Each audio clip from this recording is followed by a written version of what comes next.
इस कार्यक्रम के प्रायोजक करता है कमला पसंद अनोखा स्वाद।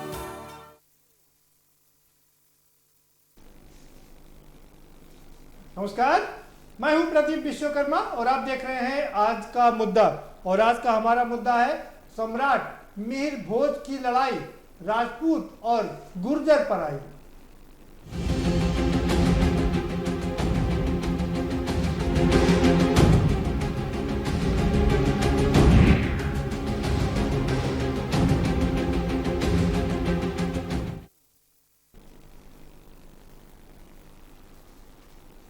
भारतीय जनता पार्टी आज़ादी का 75वां साल मना रही है और उसमें अमृत महोत्सव मनाया जा रहा है। पूरे देश में ये अमृत महोत्सव मनाया जा रहा है, हर सरकारी कार्यालयों में मनाया जा रहा है और हर जगह पर विश्वविद्यालयों में भी मनाया जा रहा है। कोशिश भारतीय जनता पार्टी की है कि जो इतिहास में दब गए हैं उन लोगों को बाहर लाया जाए और उनको स्थापित किया जाए। जैसे राजा महेंद्र प्रताप सिंह के बारे में बहुत कम लोगों को ज्ञात था कि उन्होंने विश्व में सबसे पहले भारत की स्वतंत्र के राज्य की स्थापना की। अफगानिस्तान में वो प्रधानमंत्री बने, राष्ट्रपति बने और एक मुस्लिम को उन्होंने प्रधानमंत्री बनाया। और अब उसके बाद बात थी राजा मिहिर भोज की। ग्रेटर नोएडा के दादरी में मुख्यमंत्री योगी आदित्यनाथ ने राजा मिहिर भोज के, सम्राट मिहिर भोज की प्रतिमा का अनावरण करना था, लेकिन उसको लेकर के विवाद हो गया। विवाद इतना बड़ा कि उसको लेकर के सुबह से शाम तक जो उसकी शिला पट्टिका है उसमें बदलाव होता रहा। कभी कोई उसमें छत्री लिखता रहा, कभी कोई उसमें गुर्जर लिखता रहा, कभी उसने काली पट्टी लगा दी, कभी उसने सफ़ेद पट्टी लगा दी। और ये विवाद इतना बड़ा कि अब करणी सेना और गुर्जर आमने सामने आ गए हैं। राजपूत कह रहे हैं कि वो सम्राट मिहिर भोज राजपूत थे और जबकि गुर्जर कह रहे हैं कि नहीं, वो गुर्जर राजा थे। और राजपूत मानने के लिए तैयार नहीं। राजपूतों का कहना है कि 9वीं शताब्दी से पहले तो गुर्जरों का कहीं कुछ अता पता ही नहीं था, उनका कोई इतिहास ही नहीं था। तो वहीं गुर्जर कह रहे हैं कि भाई 9वीं शताब्दी के बाद ही ये राजपूत अस्तित्व में आए। 9वीं शताब्दी से लेकर के 12वीं शताब्दी के बीच में ही राजपूतों का अस्तित्व रहा और उससे पहले तो राजपूत थे नहीं। इतिहासकारों की बात करें तो इतिहासकारों के अलग अलग मन है, अलग अलग मतभेद है। और कुछ का मानना है कि गुर्जर प्रतिहार एक बड़ा वो था और 5वीं शताब्दी से तक इसको जोड़ते हैं कि 5वीं शताब्दी से शुरू हुआ था। दरअसल ये प्रतिहार वंश था जिसमें चालुक्य, गुर्जर और तमाम इस तरह के जो राजा थे वो इसमें शामिल थे। यहीं से सारा बाइफरकेशन होता रहा। हमारा देश, हमारा प्रदेश जाना जाता है जातियों के लिए और समुदायों के लिए। तो एक बार फिर से अच्छी बात यह है कि लड़ाई शुरू हुई तो दोनों ही उनको अपना सम्राट घोषित करने की कोशिश कर रहे हैं। गुर्जर कह रहे हैं कि वो हमारे सम्राट हैं और राजपूत कह रहे हैं कि वो हमारे सम्राट हैं। अब राजपूतों ने इसको ठान लिया है कि वो उनको अपना सम्राट घोषित करवा के मानेंगे और उन्होंने प्रधानमंत्री को चिट्ठी भी लिख दी है। वहीं शामली में भी एक महाराजा मिहिर भोज, सम्राट मिहिर भोज की प्रतिमा का अनावरण किया जिसमें भाजपा के विधायक गुर्जर भी शामिल हुए थे। तो विवाद इतना बढ़ गया कि अब इसमें सियासत ज़्यादा हो गई है और जो उनका जो काम था, मतलब जिस कारण इसको किया जा रहा था, वो कहीं पीछे छूट गया है। लेकिन अब इसमें सियासत काफ़ी बढ़ गई है और सियासत इतनी बढ़ गई है कि सारा विपक्ष भी इसको लेकर के हमलावर हो गया है और सत्ता पक्ष के लिए विपक्ष कह रहा है कि ये एक नए विवाद को पैदा करने जैसा है, जबकि ऐसा होना नहीं चाहिए। और हम इसी पर चर्चा करेंगे। हमारे साथ में खास मेहमानों का पैनल जुड़ा हुआ है, हम उनसे आपका परिचय कराएंगे। लेकिन उससे पहले आपको एक रिपोर्ट के जरिए दिखा देते हैं कि दरअसल ये मामला है क्या और क्यों विवाद इतना बढ़ा।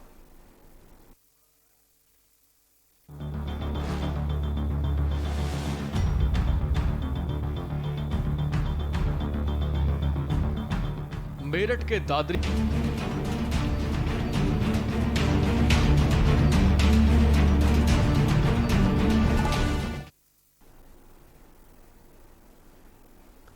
जी हाँ, ये अच्छी बात है कि हर समाज उनको अपना बनाने की कोशिश कर रहा है। ये अच्छा है, बढ़िया है। लोगों को अपने लोगों की, अपने जो पूर्वजों की याद रखना चाहिए और उन्हें उनको मान और सम्मान भी देना चाहिए। लेकिन अब ये मामला कुछ फंसता हुआ नजर आ रहा है। दरअसल सियासत इसलिए तेज हो गई है क्योंकि सपा और बसपा ने इस पर हमला बोल दिया है और वो आकर के गुर्जर के साथ में खड़े हो गए। दरअसल गुर्जरों को पिछड़ी जाति का माना जाता है और राजपूत है, तो इसलिए ये दो वर्ग संघर्ष की बात यहाँ पर आ चुकी है। हमारे साथ में खास मेहमान जुड़ चुके हैं, उनसे आपका परिचय करा देते हैं। केसी जैन साहब हमारे साथ में जुड़ चुके हैं, भारतीय जनता पार्टी के नेता हैं, बहुत स्वागत है केसी जैन साहब आपका। शौकत अली साहब समाजवादी पार्टी के नेता, आपका बहुत स्वागत है। Professor D.R. साहू साहब हमारे साथ में जुड़ चुके हैं। साहू साहब आपका बहुत ही खैर मकदम है।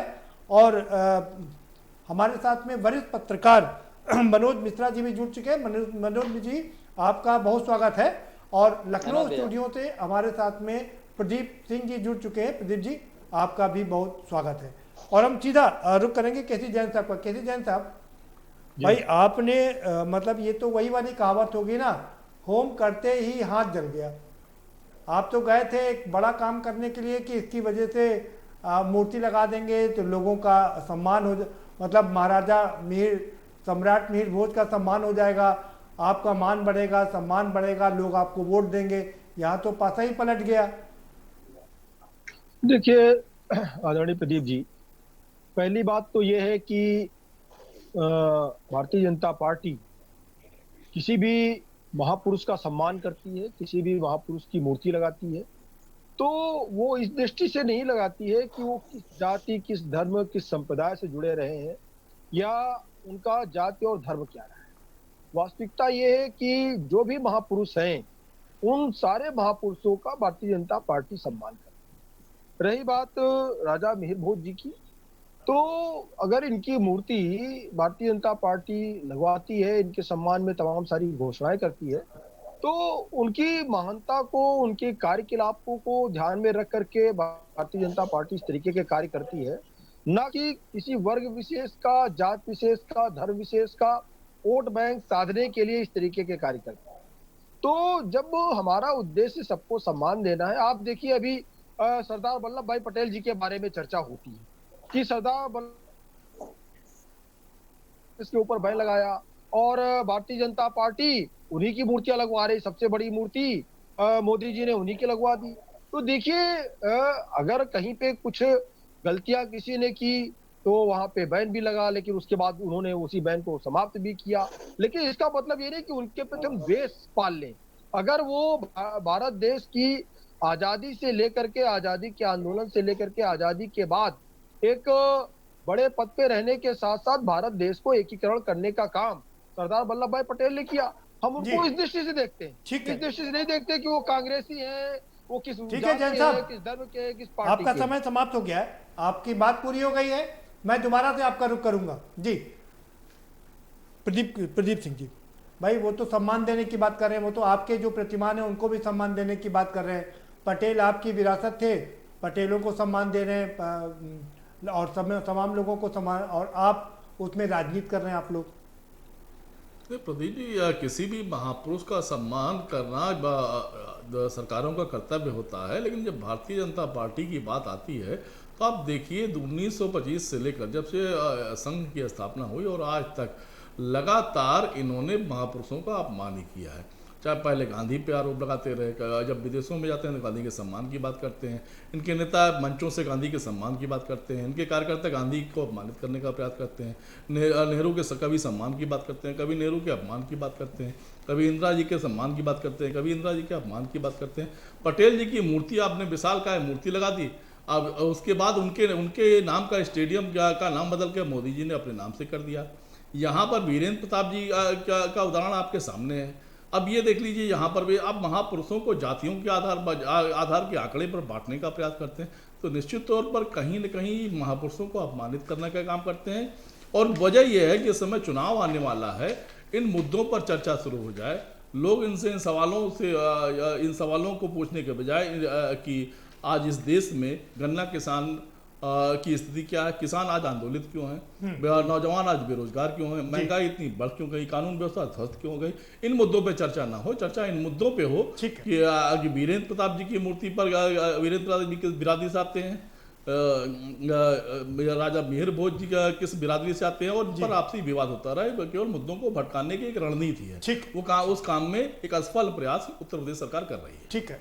शौकत अली जी, आप इतिहासकार डिसाइड नहीं कर पा रहे हैं कि कहाँ राजा जो महाराज सम्राट मिहिर भोज थे वो दरअसल कहाँ थे, वो गुर्जर थे या राजपूत थे? अभी भी तमाम इतिहासकारों में मतभेद है, चाहे वो बीडी महाजन हो या दूसरे बड़े इतिहासकार हो, और आपके राष्ट्रीय अध्यक्ष ने ऐलान कर दिया कि वो गुर्जर थे।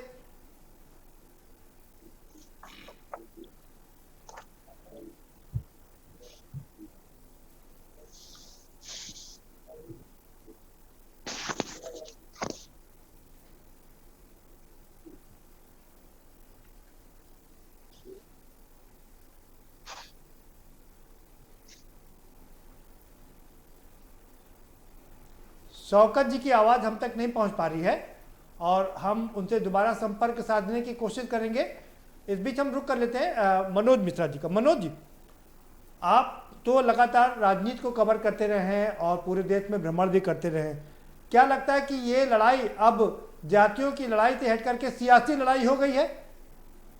प्रदीप भाई, मुझे लगता है कि हम और आप दोनों इस बात से बहुत बखूबी परिचित भी हैं और जानते भी हैं कि महापुरुषों के नाम की मूर्ति और महापुरुषों को सम्मान करना चाहिए, और राष्ट्रीय और पार्टियां करती रही, उसमें कहीं कोई बुराई भलाई नहीं।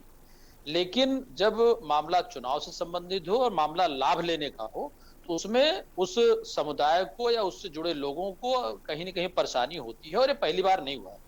राजा महेंद्र प्रताप सिंह की बात कर ले या मिहिर भोज की हम बात कर लें, दरअसल 836 या 885 जो 50 साल का दौर रहा, अगर उसके बीच में उनके इतिहास क्या उनकी बाकी चीजों को देखिएगा तो ये समय यह उनकी मूर्ति का अनावरण या बहुत सारी चीजें पहले हो जानी थी। चलिए कोई बात नहीं, जब हुआ जैसे हुआ हम उसको मानते हैं कि सम्मान मिलना चाहिए। लेकिन प्रदीप, जब ये एक बात आप कह रहे थे, मैं उस बात को इसलिए कोट कर रहा हूं भाई साहब के जवाब से, कि दरअसल सरदार पटेल हुए या कोई और हो, आजादी के पहले और आजादी के बाद या उस समय जैसे अभी बात हो रही थी क्षत्रियों में या गुर्जर में या अन्य लोगों में कि साहब 900 या 9वीं शताब्दी से पहले इनका इतिहास नहीं था, इनकी कहीं कोई गिनती नहीं थी।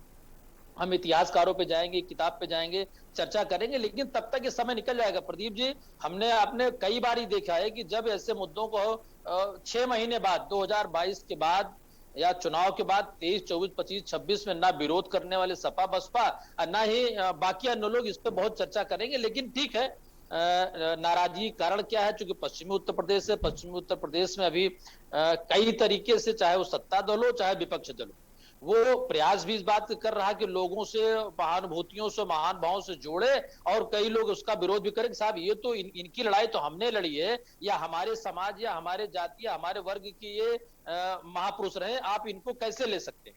तो कहीं ना कहीं प्रदीप जी, फिर मैं रिपीट उस बात पे करूंगा कि महापुरुषों को सम्मान होते रहना चाहिए, इतिहास उनका बनते रहना चाहिए, आने वाली पीढ़ी उनको जानते रहे, इससे बेहतर कोई बात नहीं हो सकती है। लेकिन अगर ये राजनीति से परे हो तो ज्यादा बेहतर हो। जी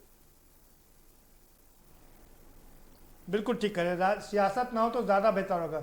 शौकत अली जी का दोबारा से रुख करेंगे, कोशिश करेंगे उनसे संपर्क करने की। शौकत जी, अगर आपको आवाज़ मिल पा रही हो तो मेरा सवाल आपसे वही है कि अभी इतिहासकारों में ही मतभेद है कि वो गुर्जर सम्राट मिहिर भोज राजपूत राजा थे, गुर्जर राजा थे, 100% कोई नहीं कह पा रहा। आपके राष्ट्रीय अध्यक्ष ने डिक्लेयर कर दिया कि वो तो गुर्जर थे।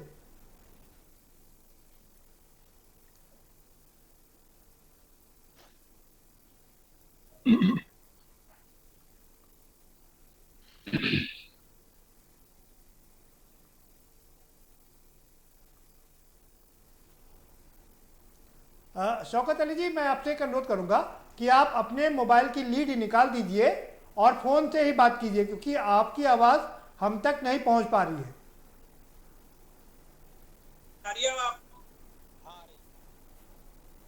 आप मोबाइल से भी लीड निकाल दीजिए अपनी। जी प्रदीप जी, प्रदीप जी उत्तर प्रदेश में शौकत जी, आपकी आवाज आ रही? जी बिल्कुल, आपकी आवाज आ रही। प्रदीप जी, जब से उत्तर प्रदेश में भारतीय जनता पार्टी की सरकार आई है, तब से भारतीय जनता पार्टी ने एक काम बखूबी बहुत ईमानदारी से किया है, और उनके सलाहकारों ने भी उनको ईमानदारी से उनकी सलाह भी दी। आदरणीय मुख्यमंत्री जी, जब भी उत्तर प्रदेश के 75 जिलों में कहीं जाते हैं तो एक काम बड़ी निष्ठा और ईमानदारी से करते हैं, उस जिले का नाम बदलने का काम करते हैं। उन्हें जानकारी नहीं होती है किसी भी चीज की, अगर जानकारी करके वो काम करते तो मुझे लगता है आज ये काम उन्होंने ना किया होता। एक बार हम लोगों ने सवाल दोहरा दिया, आदरणीय मुख्यमंत्री जी किसी जिले का नाम बदल कर आए, तो हम लोगों ने सवाल दोहराया कि ठीक है आप महाराज आप नाम क्यों बदलते हैं ये तो बता दीजिए। तो जवाब था कि बाहर से कुछ आक्रांता आए थे, इसलिए उन लोगों ने हमारे देश और प्रदेश का नाम बदला था, हम वो आज नाम सही करने का काम कर रहे हैं। हम लोगों ने कहा कोई बात नहीं, आक्रांता आए थे, नाम बदल दिया, आप अपने प्रदेश का नाम बदल रहे हैं, जिले का नाम बदल रहे हैं, अच्छी बात है। लेकिन महाराज जो आपके सलाहकार ये सलाह आपको दे रहे हैं कि उत्तर प्रदेश में एक स्टेडियम भी है लखनऊ के अंदर, उत्तर प्रदेश की राजधानी के अंदर, वो कोई बाहर से आए वो आक्रांता नहीं था, आपने उसका भी नाम बदल दिया। अभी उत्तर प्रदेश में एक राजाजीपुरम लखनऊ के अंदर एक क्षमा चाहूंगा जानकीपुरम के अंदर एक स्कूल था, उसका भी नाम बदलने का काम किया। कभी हनुमान जी की जाति बताने लगते। इनके जो सलाहकार उन्हें खुद नहीं पता होता कि हम बता क्या रहे हैं और मुख्यमंत्री जी करने क्या जा रहे हैं। इसी तरह अभी आपने खुद स्वयं इस चीज को दोहराया था कि उसके उनकी शिलापट पे गुजर लिखा हुआ था। अरे क्या जरूरत थी महाराज आपको सर्टिफिकेट बांटने की? गुजर लिखा हुआ था, लिखा रहने देते। ये विवाद जानबूझ के छेड़ा गया, प्रदीप जी छेड़ा इसलिए गया है कि उत्तर प्रदेश की सियासत में तमाम मुद्दों से चर्चा हटे। किसान आज इनसे नाराज है, पश्चिमी उत्तर प्रदेश में सबसे ज्यादा नाराजगी है क्योंकि पश्चिमी उत्तर प्रदेश में गुजरों की संख्या भी ठीक ठाक है। अब राजपूतों से गुजरों को लड़ाने के लिए एक नई सियासत आपने खड़ी कर दी। महाराज गुजर लिखा हुआ था, लिखा रहने देते, आप जो कार्य करने गए थे वो करते रहते, लेकिन इनके सलाहकारों ने जो सलाह दी है वो बड़ी गड़बड़ दे दी। अब इसी तरह इनके सलाहकार कभी कहते स्टेडियम का नाम बदल दो, कभी कहते स्कूल का नाम बदल दो। अरे महाराज पहले आप उन सलाहकारों से ये पूछ लीजिए स्टेडियम बनाया किसने? ये तो नहीं कह देते हैं वो आपसे कि महाराज ये किसी मुगल ने बनाया था, ये पहले से बना हुआ था, ये मुगल ने बनाया था, महाराज इसका नाम बदल दिया। अरे महाराज पहले धरातल की जानकारी भी तो कर लिया करिए। इस सलाहकारों से कहने से कुछ भी कर देते हैं उत्तर प्रदेश में आप।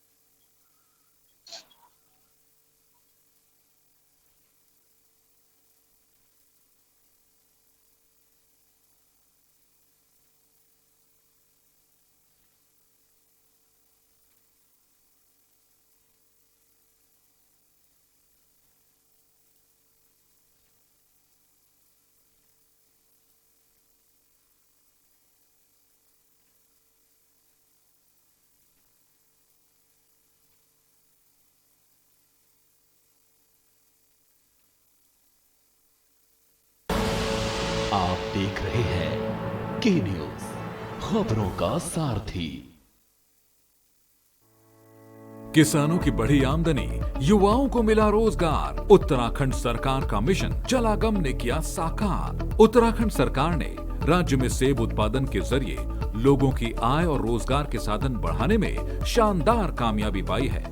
राज्य सरकार और जलागम की कल्याणकारी परियोजनाओं के सहयोग से आज सैकड़ों किसान पहाड़ में उन्नति और खुशहाली की मीठी फसल उगा रहे हैं। सेब की पैदावार बढ़ाने के साथ साथ गुणवत्ता को निखारने के लिए भी पूरा प्रयास किया जा रहा है। टिहरी जिले में नैनबाग के जौनपुर विकास खंड का ये है थुरैटी गांव, जहां आज दर्जनों किसान उत्तराखंड सरकार के कुशल मार्गदर्शन और जलागम ग्राम्य फेज 2 परियोजना के अंतर्गत सेब की खेती कर रहे हैं। राज्य सरकार ने स्थानीय स्तर पर इन किसानों को सिंचाई की सुविधा, उच्च क्वालिटी के बीज और पौधे उपलब्ध कराने के साथ साथ बेहतरीन ट्रेनिंग दी।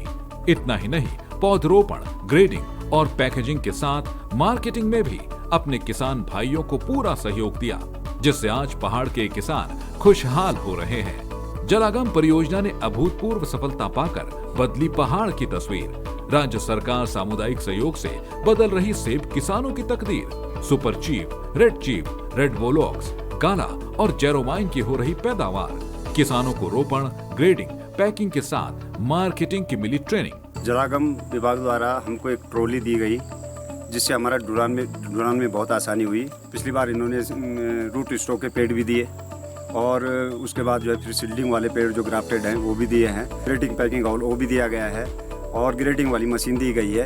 अन्नदाता खुशहाल होगा तभी राज्य में खुशहाली आएगी।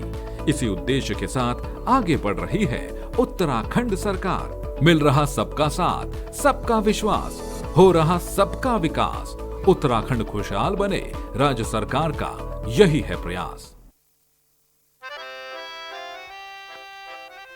डैडी को पसंद क्लासिकल गाना और बेटा यमला पगला दीवाना। दोनों के अलग है रंग, पर दोनों का एक अनोखा स्वाद। कमला पसंद, अनोखा स्वाद। जब पशुओं को मिलेगा प्यार और मिल्को मोर पशु आहार तो दूध बहेगा, मुनाफा बढ़ेगा। मिल्को मोर पशु आहार। जुबान के लिए उड़ चला गैरों की ज़मीं पर, खुशबू अपने पन की ढूंढता। दूर कितना भी जाओ, इस जुबान से दूर ना जा पाओगे। विमल, बोलो जुबान केसरी। 10 हफ्ते 10 बजे 10 मिनट, दस हफ्ते 10 बजे 10 मिनट, डेंगू हट 10 हफ्ते 10 बजे 10 मिनट, दिल्ली से हट। इस बार भी पानी जमा न होने देंगे। होगा तो उड़ेल देंगे, बदल देंगे, तेल डाल देंगे। Know if no but. 10 हफ्ते 10 बजे 10 मिनट, डेंगू हट 10 हफ्ते 10 बजे 10 मिनट, दिल्ली से हट। चल हट परे हट चल हट, और डेंगू दिल्ली से हट। इस बार भी डेंगू को हराना है। 10 हफ्ते 10 बजे 10 मिनट फिर से अपनाना है। हर रविवार डेंगू पर वार। 10 हफ्ते 10 बजे 10 मिनट, डेंगू हट 10 हफ्ते 10 बजे 10 मिनट, दिल्ली से हट। खुदी को आजमाया है तो ये अंदाज आया है, खुदी को आजमाया है तो ये अंदाज आया है। तुम में भी मैं हूं, शुद्ध प्लस पान मसाला।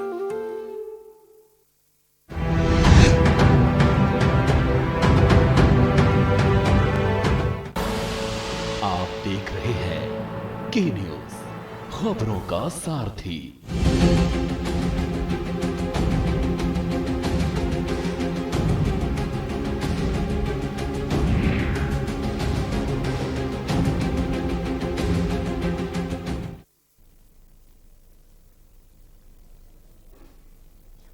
ब्रेक के बाद आपका स्वागत है और सभी मेहमान हमारे साथ में बने हुए हैं। हम सीधा प्रोफेसर डी आर साहू साहब के पास चलेंगे। डी आर साहू साहब, आप अपनी बात पूरी कर लीजिए। माफ करिएगा, कुछ तकनीकी खामियां की वजह से आपकी बात पूरी नहीं हो पाई थी। देखिए, उत्तर प्रदेश की जो राजनीतिक जो माहौल है उसके आधार पे ये पॉलिटिक्स ऑफ आइडेंटिटी या अस्मिताओं की राजनीति कहिए, पॉलिटिक्स ऑफ स्टैच्यू कहिए, ये एक चीज़ें जो है ये स्वाभाविक है और इसमें हर कोई राजनीतिक दल इसमें प्रयासरत है। केवल हम किसी राजनीतिक दल की बात ना करें, क्योंकि पिछले कई सालों से आप देखे होंगे, पूरी भारत की आज़ादी के बाद भी देखेंगे, ये एक अस्मिताओं की राजनीति, वजूद की राजनीति और समुदायों की राजनीति एक अहम हिस्सा है। क्योंकि आज भी रजनी कोठारी का जो विचार था, जाति और राजनीति का बहुत गहरा संबंध है और इसको हम कहते हैं कि 70-75 साल के बाद कहते हैं कि इस तरह की अपवित्र संबंध होना नहीं चाहिए। ये अनहोली अलायंस कहते हैं हम लोग, लेकिन ये अब तो सब लोग हम मानते हैं कि ये तो होली अलायंस है। इसमें ये सैक्रेड है, ये पवित्र है और इसके बिना काम नहीं चल सकता है।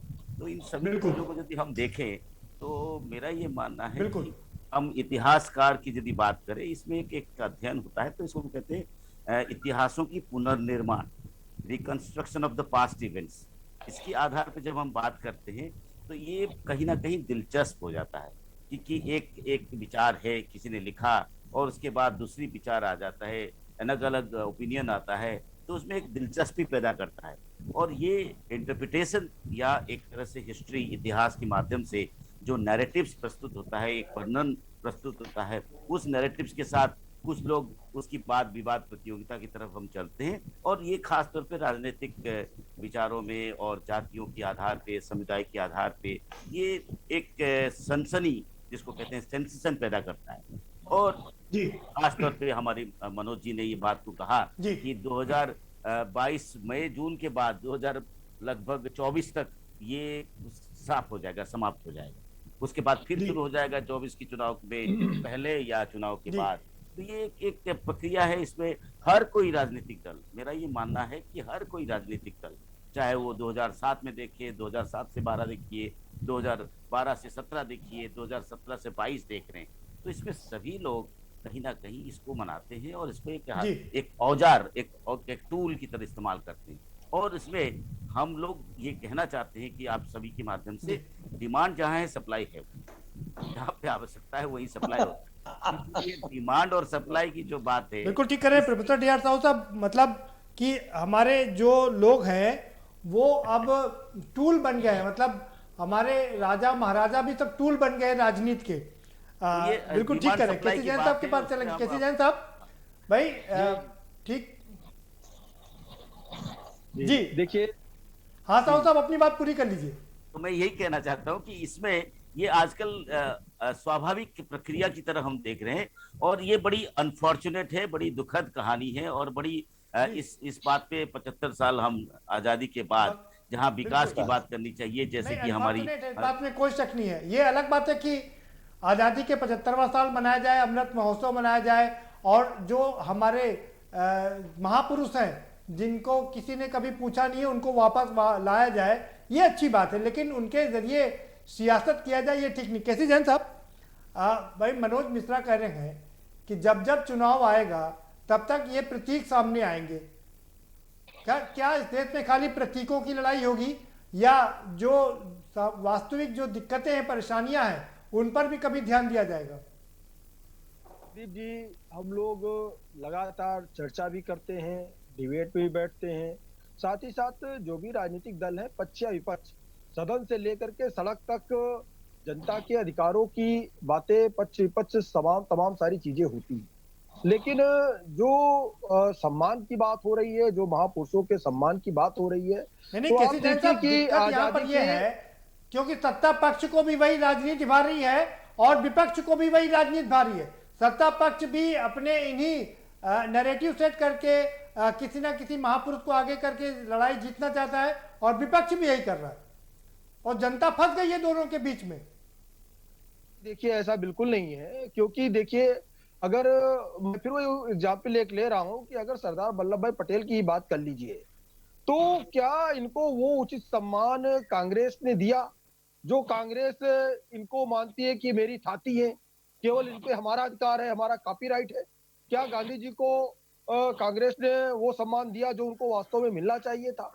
क्या जितने भी संस्थान हुए, वो चाहे शिक्षण संस्थान हो या सरकारी अन्य संस्थान हो, या कोई पार्क हो या कोई बिल्डिंग हो, हर जो है Nehru park, Nehru building, Indira park, Indira colony, तो तमाम सारी चीजें केवल नेहरू और इंदिरा जी के नाम से क्यों होती रही? क्या भगत सिंह के नाम से कुछ नहीं हो सकता था? क्या सरदार वल्लभ भाई पटेल के नाम से नहीं हो सकता था? क्या गांधी जी के नाम से नहीं हो सकता था? लेकिन आप संस्थानों को उठा के देख लीजिए, कांग्रेस के शासनकाल की जितने भी संस्थान है, सारे के सारे उन्हीं के नाम से। क्यों भाई? वो सरकारी पैसे से, आप ठीक है आप सत्ता में है, लेकिन सरकारी धन से सरकारी पैसे संस्थाओं का नाम हो रहा है। ठीक है, वो पूर्व प्रधानमंत्री हो गए, आपने उनको सम्मान दिया, राजीव गांधी जी को सम्मान दिया, नेहरू जी को दिया, इंदिरा जी को दिया। क्या सरदार वल्लभ भाई पटेल जी को नहीं दिया जा सकता था? क्या भगत सिंह को नहीं दिया जा सकता था? क्या गांधी जी को नहीं दिया जा सकता था?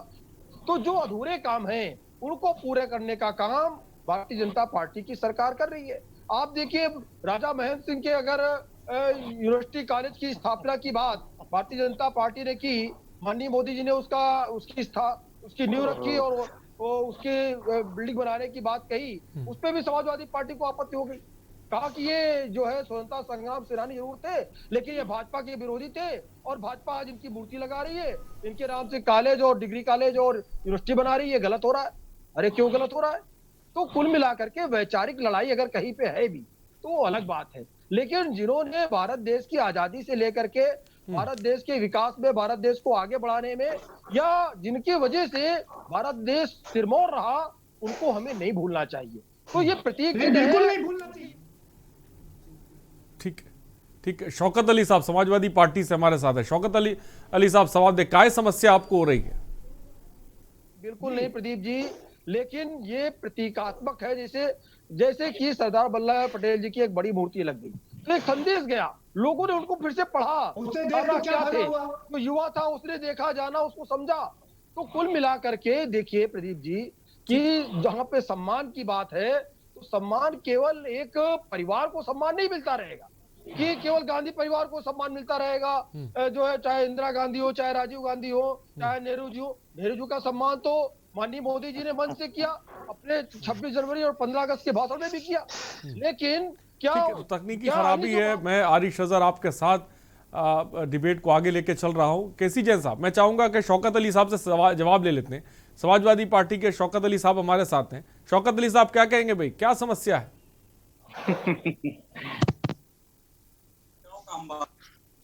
और भारतीय जनता पार्टी सिर्फ इस बात पे अपनी पीठ थपथपा रही कि हमने उत्तर प्रदेश को बहुत कुछ दे दिया है, महापुरुषों का सम्मान भी कर दिया, उत्तर प्रदेश को विकास की ओर बढ़ा दिया है। महाराज, आपने उत्तर प्रदेश को कुछ नहीं दिया। नौजवान युवा बेरोजगार हैं, महंगाई चरम सीमा पार किए जा रही, और जो महापुरुष हैं उनका आप अपमान करने पे उतारू होते हैं। उत्तर प्रदेश को 4.5 वर्षों में आपने ऐसा कुछ नहीं दिया है जिससे उत्तर प्रदेश की आवाम को ये लगे। 50 लाख आवास किसने दिए? 50 लाख किसने दिया? 1.5 करोड़ लोगों को मुफ्त जो बिजली कनेक्शन दिया, किसने दिया? रोजगार के लिए आप कैसे हालत के करके गए थे? आज हम सड़कों का निर्माण कर रहे हैं, आज ओवरब्रिज बन रहे हैं। आप सारे आधे अधूरों कार्यों का उद्घाटन करके चले गए। आज 4 शहरों में मेट्रो है, आप आधा अधूरा मेट्रो उद्घाटन करके चले गए। आपने क्या दिया था? केवल रियल एस्टेट घोटाला, केवल घोटाला दिया आपने। आपने भी पूरी बात सुनी नहीं, पहले गुस्सा हो गए। अरे बताइए ना जैन साहब, आप तो उत्तर प्रदेश की राजधानी लखनऊ के अंदर रहते हैं, कितने मेडिकल कॉलेज बनाए हैं आपने उत्तर प्रदेश में? कितनी सड़कें आपने उत्तर प्रदेश में बना दी? कितने एक्सप्रेस वे आपने बना दी? 10 नए एयरपोर्ट बन रहे हैं उत्तर प्रदेश में, 10 नए एयरपोर्ट, जिसमें से 6 चालू हो चुके हैं। 6 एयरपोर्ट चालू हो चुके हैं, 10 नए एयरपोर्ट हम दे रहे हैं। डेवलपमेंट में उत्तर प्रदेश सबसे आगे है। खूबसूरत तस्वीर दिखाते हैं, ये सब इनके पास बहुत अच्छी चीज है। इसमें कितने जिलों में बिजली आती थी, आज कितने जिलों में बिजली आ रही है? कितने घंटे बिजली आती थी, आज कितने घंटे बिजली आ रही है? भ्रष्टाचार से जूझ रहे, बेरोजगारी से जूझ रहे, लेकिन इनके पास उस पर बात करने के लिए कोई समय नहीं। अरे अगर आपने रोजगार दिया होता, रोजगार आपने दिया होता, आपने केवल लॉलीपॉप दिया, 500 रुपए महीने बेरोजगारी भत्ता का लॉलीपॉप दिया, वो भी कुछ हजार लोगों को, कुछ हजार लोगों को 500 रुपए महीने का बेरोजगारी भत्ता का लॉलीपॉप दिया। आपने कोई काम नहीं किया, कोई रोजगार नहीं दिया। शौकत अली साहब, और हम आपको जवाब देने का काम करें। उत्तर प्रदेश की आवाम के पास आप चर्चा करने नहीं जाते। प्रदीप जी, आजकल ये लोग जन आशीर्वाद यात्रा निकालते हैं, आपको जानकारी होगी प्रदीप जी, कि विधायकों को वहां नहीं भेजते हैं, सांसदों को भेजते हैं। अरे महाराज, काम आपके विधायकों। शौकत अली साहब, आप दोनों रुकिए, मैं आप दोनों के पास में आऊंगा। जरा मनोज जी का रुख कर लेते हैं भाई। मनोज मिश्रा जी, सवाल ये है, इतिहासकार में ही मतभेद है कि अभी वो गुर्जर थे या क्या थे, लेकिन यहाँ सियासत अपनी हावी है अपने अपने प्रतीक को लेकर के। प्रदीप जी, दरअसल बड़ा अजीब सा लगा। सबका अपना अपना मत होना चाहिए, चाहे जैन साहब का, चाहे शौकत भाई का। शौकत भाई, बहुत सारे मुद्दे रहे हैं 4.5 साल सरकार में, शिक्षा, स्वास्थ्य, रोजगार, शासन पे आप घेरते रहते, लेकिन अगर आज हम जिस विषय पे बात कर रहे हैं, हम उस पर तर्क रखेंगे तो ज्यादा बेहतर होगा। सरदार और जैन साहब, सरदार पटेल बुरे थे, अच्छे थे, ठीक है, जब जिसको मौका मिलता है और जिन महान विभूतियों पे चर्चा करके, पढ़ लिख करके पार्टी गठन होता है, मौके पे लोग उसका सम्मान करते हैं। मुझे नहीं लगता कि देश की आजादी, लोकतंत्र के बाद कांग्रेस की लगातार सत्ता रही है, उससे पहले या जैसे हम 836 से 885 ईस्वी की बात कर रहे हैं, जिसमें मिहिर भोज के सम्मान या महाराजा मिहिर या बहन प्रताप की बात कर रहे हैं, इनको पता भी नहीं रहा होगा कि हमारे इस संघर्ष के, हमारी इस लड़ाई के, हमारे इस बलिदान को या हमारे को 1200 साल बाद या 21वीं सदी में लोग राजनीति का मुद्दा बनाएंगे। मनोज जी, मैं आपसे एक चीज समझना चाह रहा हूँ। मनोज मिश्रा जी, मैं आपसे एक चीज समझना चाह रहा हूँ। सवाल यह है, आपको क्या लगता है कि ये सिर्फ उन जातियों का वोट बटोरने की राजनीति है, या तो राजपूतों को लुभाने की राजनीति है और विपक्ष की गुर्जरों को अपने पाले में खड़ा करने की राजनीति है? क्या आप ये देख पा रहे हैं इसमें? बिल्कुल ठीक बात, आपका सवाल बहुत वाजिब है, क्योंकि देखिए टाइमिंग का बड़ा मायने रखता है। मैं किसी भी महानुभूति का, जिन्होंने देश के लिए, हमारे आपके लिए, या वो सपना देखा होगा कि किसी सदी में हम ऐसे होंगे, उनका सम्मान हो, मैं स्वागत करता हूं। मैं किसी पार्टी में नहीं जाता, लेकिन क्योंकि अगर गुर्जर और राजपूत और क्षत्रिय या पिछड़ा इस बात पे लड़ने लगे साहब वो हमारे धर्म के थे, हमारे लोग थे, इसका मतलब कि कहीं न कहीं विचारधारा और उसका लाभ और नुकसान दोनों किसी न किसी को होगा। जिस तरीके से अखिलेश यादव, मायावती या भारतीय जनता पार्टी सभी ये बताने में तो राजनीतिक पार्टियों को मिलता है ना, सत्ता पक्ष को भी लाभ मिल रहा है और विपक्ष को भी लाभ मिल रहा है। एक स्कूल की मूर्ति अनावरण, एक गांव की मूर्ति अनावरण से लेकर के कहीं भी आप ऐसा करेंगे तो वहां से जुड़े हुए लोग भावनाएं जुड़ती हैं और वो आपके साथ जुड़ते हैं, इस बात में कोई शक नहीं है। ये बात बिल्कुल ठीक बात है कि उसका चुनावी फायदा नुकसान होता है जब आप ऐसे लोगों के साथ। जी बिल्कुल जी, प्रदीप भाई कुछ कह रहे थे आप बीच में।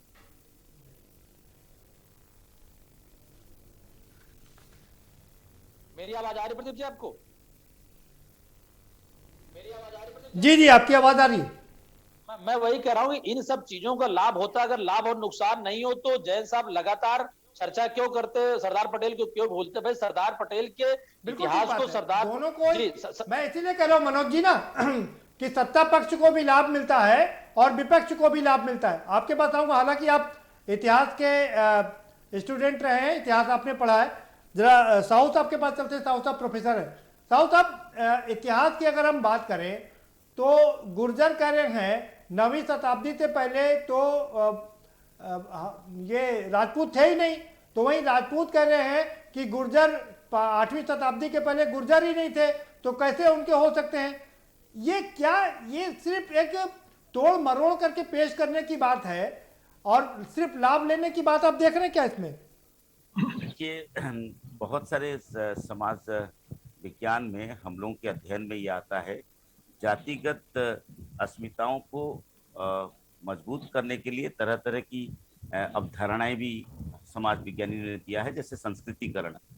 तो उत्तर प्रदेश से उत्तराखंड जब अलग नहीं हुआ था, जब उत्तर प्रदेश एक पहला राज्य बना आज़ादी के बाद, और जो आपको पता है गोविंद वल्लभ पंत थे मुख्यमंत्री, तो उसमें जब उत्तर प्रदेश में मुख्यमंत्री बने थे तो बहुत सारे पहाड़ के क्षेत्र के लोग और बहुत सारे ऐसे लोग जो कि लोगों का अध्ययनों में पता चलता है कि वो कहे कि हम पहाड़ से हैं और हम ब्राह्मण हैं, तो उसकी वजह से बहुत सारे लोगों को बहुत सारे सुविधाएं मिली, ये बात भी की जाती है। हालांकि वो थे कि नहीं इसके बारे में पता नहीं। तो इसी तरह से बहुत सारे बदलाव दिखाई देता है जिसको हम लोग संस्कृतिकरण कहते हैं, और उसमें तरह तरह की अस्मिताओं को संदर्भ में रखते हुए लोग अपनी अपनी विचार अस्मिता विचार वजूद को सब बदलते थे। तो इस तरह से मैं इस इतिहास डियर साहब आपने बिल्कुल ठीक कहा कि लोग अपने अपने हिसाब से चीजों को गढ़ते हैं और उसका लाभ लेते हैं, लेकिन ये जो गुर्जर और राजपूतों की लड़ाई है इसको आप किस नजरिए से देख रहे हैं? ये गुर्जर और राजपूतों की लड़ाई नहीं है, ये लड़ाने का एक डिविजिव पॉलिटिक्स का एक औजार है, ये लड़ाई नहीं है। और उसके आधार पे हम कहेंगे इसके लिए इतिहासकारों को डिबेट में शामिल होना चाहिए, ना कि राजनीतिक दलों को डिबेट में आना चाहिए। ये यदि इतिहास की बात है तो इसमें इतिहास के संदर्भ में बहुत सारे इतिहासकार हैं, उनकी एक विचार एक डिबेट साहब इतिहासकारों को तो कोई फायदा होगा नहीं, राजनीतिज्ञों को कम से कम फायदा हो जाने दीजिए ना, वो अपनी बात पहुंचा लेंगे, जनता तक उनकी बात पहुंच जाएगी। देखिए मेरा ये कहना है कि यदि मौजूदा सरकार, पुराने लोग राजनीतिक दल इसको करते आ रहे थे और उसके बाद यदि वो लोग इसी को रिपीट करेंगे तो कहीं ना कहीं ये नुकसान भी पहुंचा सकता है। तो मेरा ये निवेदन है कि विभिन्न राजनीतिक दल, एक समय होता है प्राचीन भारत की समाज की जो टाइम और कॉन्टेक्स्ट है वो आधुनिक समाज और वैश्विकृत भारत की समाज के टाइम और कॉन्टेक्स्ट में बदलाव है, तो इसलिए ये जो चीज है जो हुआ है उसके साथ साथ हम भी करेंगे। तो बात वही हो गई कि हमारी स्कूल में हम लोग बच्चों को सीनियर्स जूनियर्स को रैगिंग किया, तो हम जब आ जाएंगे तो हम उनको रैगिंग करेंगे। तो कहने की मतलब ये है कि और हम उससे ज्यादा बेहतर करके दिखाएंगे। आपने एक नाम बदला तो हम 10 नाम बदल के दिखाएंगे, और ये सिलसिला यूं ही चलता रहेगा। प्रदीप सिंह जी बिल्कुल प्रोफेसर साहब कह रहे हैं कि ये सिलसिला लगातार चलता रहता है, एक राजनीतिक पार्टी करती है, दूसरा उससे बढ़कर के करने की कोशिश करती है। आपने इसकी शुरुआत किया। निश्चित तौर पर प्रदीप जी मैं डॉक्टर साहू से अब अपने आप को संबद्ध करता हूँ, लेकिन आज की परिस्थिति में किसी भी महापुरुष की मूर्ति लगवाना, उसका सम्मान करना सरकारों का कर्तव्य। जिस तरीके से भारतीय जनता पार्टी महापुरुषों की मूर्ति के पीछे उसका राजनीतिकरण करते हुए सामने आती है, तो इसका निश्चित तौर पर कहीं न कहीं दुष्प्रभाव क्षेत्र की जनता पर पड़ता है, प्रदेश की आवाम पर पड़ता है। जब आप वीरेंद्र प्रताप जी की चर्चा करते हो तो आप कहीं न कहीं वो जो उसके पीछे जो उनका वोट बैंक है उनको आंकते हुए जब आप उनकी मूर्ति लगाने की बात करते हो तो कहीं न कहीं ये लगता है कि आप उसका राजनीतिकरण कर रहे हो। वीरेंद्र राजनीतिकरण तो आपने भी किया ना, आपने भी तमाम मूर्तियां लगाई। बिल्कुल, हमने कहा वीरेंद्र प्रताप जी के एक अच्छे शिक्षाविद थे, उनके बारे में आपको जानकारी करनी चाहिए थी और उसके बाद समाज का ध्रुवीकरण करने से बचना चाहिए। अभी आप डॉक्टर राजा मेहरबोज की जब आप बात करते हैं, यहाँ पर भी आप जिस तरीके से जातियों का विभाजन करने का प्रयास कर रहे हैं, आपके ही लोग करणी सेना के रूप में जा रहे हैं और गुर्जर शब्द के अंदर मिट्टी लगा रहे हैं, काली लगा रहे हैं, तो ये महापुरुष का अपमान है। इसी तरह जैसे गुजरात के अंदर आप वल्लभ भाई पटेल के एक विशाल का मूर्ति तो लगा देते हैं, लेकिन स्टेडियम जो वल्लभ भाई पटेल के नाम से होता है उन्हें अपमानित करके मोदी जी अपने नाम से कर लेते हैं, तो ये अपमान है महापुरुषों का। जो काम भारतीय जनता पार्टी और संघ की विचारधारा हमेशा ये लगातार महापुरुषों का अपमान करते रहे हैं। अगर आपको सम्मान करना ही था तो आप वीर सावरकर की भी मूर्ति कहीं लगाते। आप जो आपके नेता हैं, जो आपके नेता है जो नाथूराम गोडसे जी, उनकी भी मूर्ति लगा के हिम्मत दिखाइए, उनकी भी मूर्ति लगाइए। जवाब ले लेते केसी जैन साहब, जवाब दे दीजिए भाई। करें आप नाथूराम गोडसे की भी मूर्ति लगाइए और हिंदू महासभा जो गांधी को मारने वाले उनके भी मूर्तियां लगा दीजिए।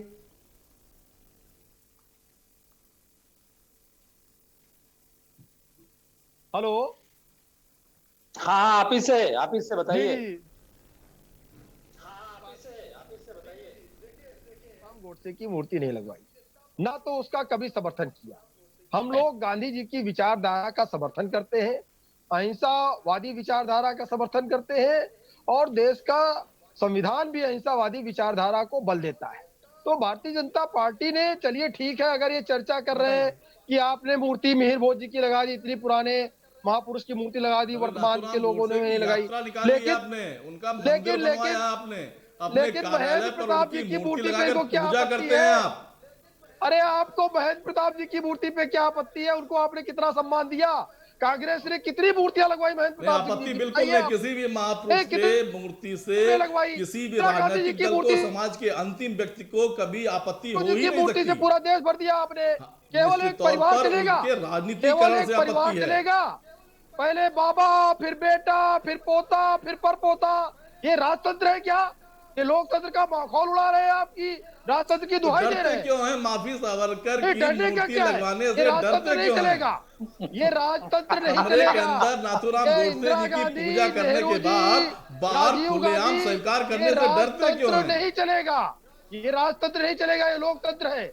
दुहाई देते हैं आप लोकतंत्र की, चलाना चाहते हैं राजतंत्र नहीं चलेगा। कहना चाहते हैं कि महापुरुषों का अपमान करना बंद करिए। एक बार आपके पास कांग्रेस में कोई हृदय के साथ मन से आप महापुरुषों की चर्चा करिए और एक लिस्ट तैयार कर दीजिए कि हमें किन किन महापुरुषों का सम्मान करना और किनकी मूर्तियां लगाने जा रहे हैं। उसके बाद हम इन सवालों के साथ आपके सामने आए कि आपने कितने रोजगार दिए, भ्रष्टाचार क्यों बढ़ गया, आपने 2014 में जो आपका घोषणा पत्र था उसमें कितने वायदे आपने पूरे किए। इन मुद्दों के साथ भी तो आपके सामने, इन सवालों के साथ भी आपके सामने आए। लेकिन भारतीय जनता पार्टी हर महापुरुष को सम्मान देगी, हर जाति, हर वर्ग, हर धर्म के उन महापुरुषों को सम्मान देगी जो या तो आजादी में जिन्होंने सहयोग किया है। सावरकर जी की मूर्तियां कहीं लगवाई आपने क्या?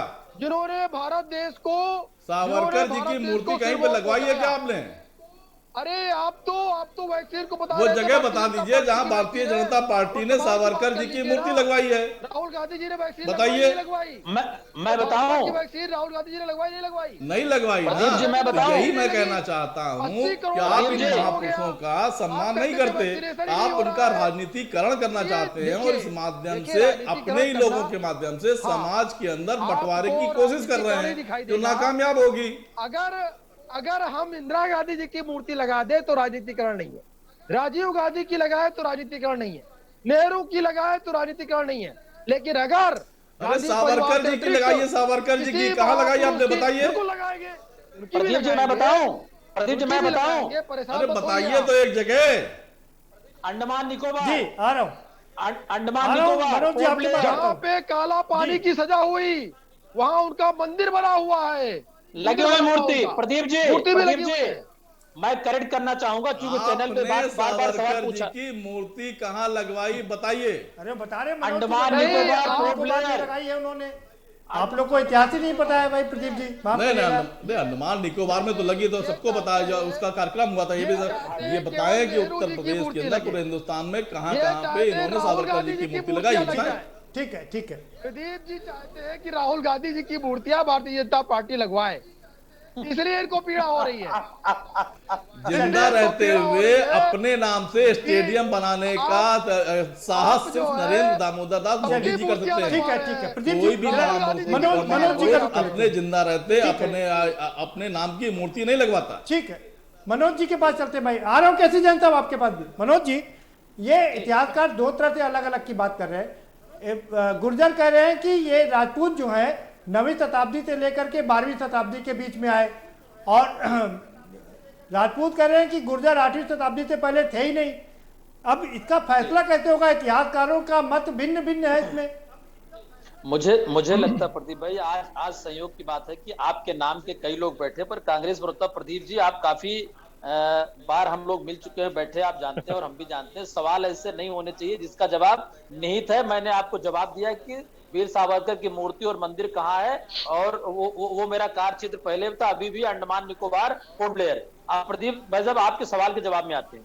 दरअसल मैंने शुरू में ये कहा था कि उस सदी के 836 और 885 के बीच के 50 साल का जो कार्यखंड था, उस दौरान गुर्जर, क्षत्रिय या बाकी अन्य जातियों को लेकर के विवाद में जो बातें आई हैं, इनके इतिहासकारों का अलग अलग मत है, और इस मत के परिणाम में जब तक हम आप पहुंचेंगे तब तक ये 2022 निकल जाएगा। ये मैंने शुरुआत में बात कही थी आपसे, लेकिन चूंकि मामला ज्वलंत है। ये आपने बिल्कुल ठीक कहा। मतलब चुनाव निकल जाएगा और हम लोग फिर से तालियां पीटते रहेंगे। लेकिन मुझे लगता है कि चाहे वो, मैं बड़ी खुली बात करूंगा, उन झारखंड और छत्तीसगढ़ को भी जोड़ते हैं, बंगाल को जोड़ते हैं, उत्तर प्रदेश को जोड़ते हैं, और वो टेरिटरी बहुत बड़ी हुआ करती थी देश की, तभी राज्यों में ऐसे बंटवारा नहीं हुआ करता था। ऐसे लोगों की लोग वाकई में पूजा करते थे उनके गुजर जाने के बाद, उनके रहने के बाद। अगर आज की सरकारें किसी की भी हो, अगर उनको सम्मान देती, मैं स्वागत करता हूं, लेकिन इसको जातिगत ढांचे में नहीं ढालेंगे तो बेहतर होगा, क्योंकि आजादी के भी 75 साल हो गए, तरीके बदल गए। गांधी परिवार, और अगर जैन साहब हर बात की दोषी है तो किसी बात के लिए धन्यवाद भी देना चाहिए। अब वो चूंकि समय कम है, चर्चा लंबी हो जाएगी। ये बताइए, आज मौजूदा देश के प्रधानमंत्री से बड़े गृहमंत्री नहीं हो सकते, तो पंडित नेहरू और सरदार पटेल में जो तालमेल या गांधी में रहा होगा, मुझे लगता है कि हम उसको जातिगत इस तरीके से नहीं, दोनों लोग सम्मानित थे। हो सकता है कि पटेल को उन्होंने न्याय नहीं दिया, आपने दिया, स्वागत योग्य बात है। बिल्कुल, जितने भी महापुरुष हैं सभी सम्मानित है। Manoj ji, professor D R Sahu साहब के पास चलते हैं। प्रोफेसर डी आर साहू साहब जी, सवाल यह है कि चाहे वो सम्राट मीर भोज गुर्जर हो या ठाकुर हो, उससे क्या मतलब है? वो सम्राट थे, हमें तो उन्हें उन्हीं के रूप में उनका सम्मान करना चाहिए। आप क्या लगता है कि जो मनोज जी कह रहे हैं उससे इत्तेफाक रखते हैं कि ये सिर्फ चुनावी समय पास करने के लिए है, और चुनाव का समय पास हो जाएगा, सारा विवाद समाप्त हो जाएगा? जैसे हम लोग तो एक शिक्षक समुदाय से आते हैं, तो हम ये थोड़ा सा संवेदनशीलता बढ़ाने की बात करेंगे। इस सरकार, मौजूदा सरकार की जो नारा है, इतनी बेहतरीन नारा किसी ने नहीं दिया है। सबका साथ, सबका विश्वास, और सबके विश्वास और विकास की बात करते हैं, और सबके साथ की बात करते हैं। ये जो इंक्लूजन की बात है, समावेशीकरण की प्रक्रिया है, उस समावेशीकरण की प्रक्रिया में इन सभी बातें बड़ा अटपटा लग रहा है। तो मेरा ये कहना है कि इस समावेशीकरण, सबका साथ, सबका विश्वास, को एग्जिस्टेंस, सह अस्तित्व की बात करें, हम साथ साथ हैं, तो इन सभी बातें जो है बेहतर है। इस नारे के साथ ये सारे बातें, मौजूदा सरकार की इस तरह की घटनाएं जो अब हो रहा है या होने जा रहा है, इससे तो मौजूदा सरकार को बचना चाहिए और दूर रहना चाहिए। ये मेरा व्यक्तिगत विचार है। अच्छा, बचना चाहिए, लेकिन आपको क्या लगता है ये टाइम पास का एक जरिया बन गया है क्या? अब देखिए, अब इसके बारे में तो फिर मैं यही कहूंगा कि एक किताबी बातें होती है और एक व्यवहारिक बातें होती है। तो संविधान में जो बातें हैं वो किताबी है, सभी लोग जाति वर्ग सबसे सब हम लोग साझेदारी भागीदारी बराबरी की बात करते हैं, व्यवहारिक बातें अलग है। इसी तरह से आप हम लोग सब इसी डिबेट के साथ हिस्से में हैं कि भाई जो बातें हैं आइडियल है और एक रियल है। तो उस रियल में जो मनोज जी कह रहे थे, मिश्रा जी, मैं उनके साथ सहमत हूँ। ये कुछ दिन की बात है, उसके बाद सब लोग भूल जाएंगे। बिल्कुल ठीक कह रहे हैं, मतलब समय पास कर। केसी जैन साहब, आपका फाइनल कमेंट। भाई महान सभी जितने भी लोग हैं उनका सम्मान करना एक अच्छी बात है, लेकिन उनको जातियों में बांटना और ये समय पास करना सिर्फ चुनाव के लिए, मनोज मिश्रा जी का ये दावा है कि आप लोग समय पास कर रहे हैं चुनाव का। नहीं, बिल्कुल नहीं। देखिए प्रदीप जी, हमारे पास जो समय है हम शुरू से काम कर रहे हैं सामाजिक एकता के लिए, सामाजिक अखंडता के लिए और सबका साथ सबका विकास का नारा लेकर के। जैसे अभी आदरणीय साहू जी जो बात कह रहे थे, भारतीय जनता पार्टी उस पर काम कर रही है और हर जाति हर वर्ग के व्यक्ति को भारतीय जनता पार्टी ने सम्मान दिया। और जो हमारे महापुरुष रहे हैं वो चाहे राजा के रूप में रहे हो या आजादी में स्वतंत्रता संग्राम सेनानी के रूप में रहे हो, हम सबको सम्मान दे रहे हैं। और जिस बात की आवश्यकता है, वास्तव में एक वर्ग कहीं ना कहीं कुछ विशेष लोगों से जुड़ा होता है, तो उस वर्ग की भावनाओं का सम्मान करते हुए अगर किसी के नाम से यूनिवर्सिटी बन रही है, किसी की मूर्ति लग रही है, तो इसमें किसी और विपक्ष को मतलब ठीक है केसी जैन साहब, आप इसी तरीके से मूर्तियां लगाकर लोगों का सम्मान करते रहिए और वोट बैंक हासिल करते रहिए। जी प्रदीप जी, आपका फाइनल कमेंट। प्रदीप जी, नहीं ऐसा किसी महापुरुष की मूर्ति लगवाने पर किसी को कभी आपत्ति नहीं हो सकती। अभी आपके स्क्रीन पर साफ साफ चल रहा है, आप सम्राट मिहिर भोज की मूर्ति लगवा रहे थे, उनका अनावरण कर रहे थे, उसमें गुर्जर सब इनके यहाँ जाति का संबोधन करने की जरूरत क्या थी? अगर आप जाति का संबोधन नहीं करते तो हमको लगता है ये विवाद का कारण नहीं बनता, लेकिन आपको जातिगत विवाद का कारण बनाना था। आपको करणी सेना के माध्यम से ये बात आके जाके वहां पे उठानी थी, फिर गुर्जर समुदाय के बीच में एक आपस में वैमनस्य का भाव लेकर आना था। ये आपकी जानबूझकर की गई कोशिश है और इस तरीके से समाज के बंटवारे के आधार पर राजनीतिकरण बिल्कुल अमान्य है और इसका हम पुरजोर विरोध करते हैं। ठीक है, समय समाप्त। मनोज मिश्रा जी, आपका फाइनल कमेंट 40 सेकंड में। एक कह रहे हैं कि हम समावेश की बात कर रहे हैं और प्रदीप सिंह जी कह रहे हैं कि जातियों को बांटने की कोशिश की जा रही है। आपका फाइनल कमेंट। नहीं प्रदीप भाई, मुझे ये लगता है कि सरकारें जिनकी भी हो समावेशी विकास करें, इसी कमिटमेंट और इसी संविधान के शपथ तहत वो आते हैं और इस तरीके के विवादों से बातों से बचना चाहिए, क्योंकि समाधान उन्हीं को निकालना है। और फिर मैं कहूंगा कि जो भी महापुरुष थे, जिस वर्ग से जिससे जुड़ते थे, जिसको जिसमें आस्था है, उनका सम्मान होना चाहिए और इस सम्मान में जात धर्म से ऊपर उठे। चुनाव आते जाते रहेंगे, लेकिन कम से कम उनकी गरिमा को ठेस ना पहुंचे, इस बात का ध्यान दें। जी बहुत शुक्रिया, आप सभी मेहमानों का बहुत धन्यवाद इस चर्चा में शामिल होने के लिए। तो जो इस पूरी डिबेट का जो लब्बो लुआब है वो यही है कि हर किसी कोई भी जाति का हो, किसी भी धर्म का हो, जो महान लोग हैं उनका सम्मान होना चाहिए, लेकिन ऐन चुनाव के वक्त नहीं होना चाहिए। चुनाव के पहले भी होना चाहिए, जब 5 साल तक सरकारें रहती हैं तब भी हो जाना चाहिए। और एक बार सबका सम्मान हो जाए तो ज़्यादा बेहतर होगा, जिससे कि हम बुनियादी मुद्दों पर चुनाव लड़ सकें। लेकिन अगर ये मुद्दे खत्म हो जाएंगे तो राजनीतिक पार्टियां क्या करेंगी? तो ये राजनीति भी चलती रहेगी और देश का बाकी काम भी चलता रहेगा और चुनाव आते रहेंगे, पार्टियां जीतती रहेंगी, देश यूं ही चलता रहेगा। लोग मूर्तियां लगा करके और उनके जो संप्रदाय के लोग हैं उनको अपना बनाते रहेंगे। फिलहाल इस कार्यक्रम में इतना ही। आप हमें दीजिए इजाजत और बाकी खबरों के लिए देखते रहिए के न्यूज़ इंडिया।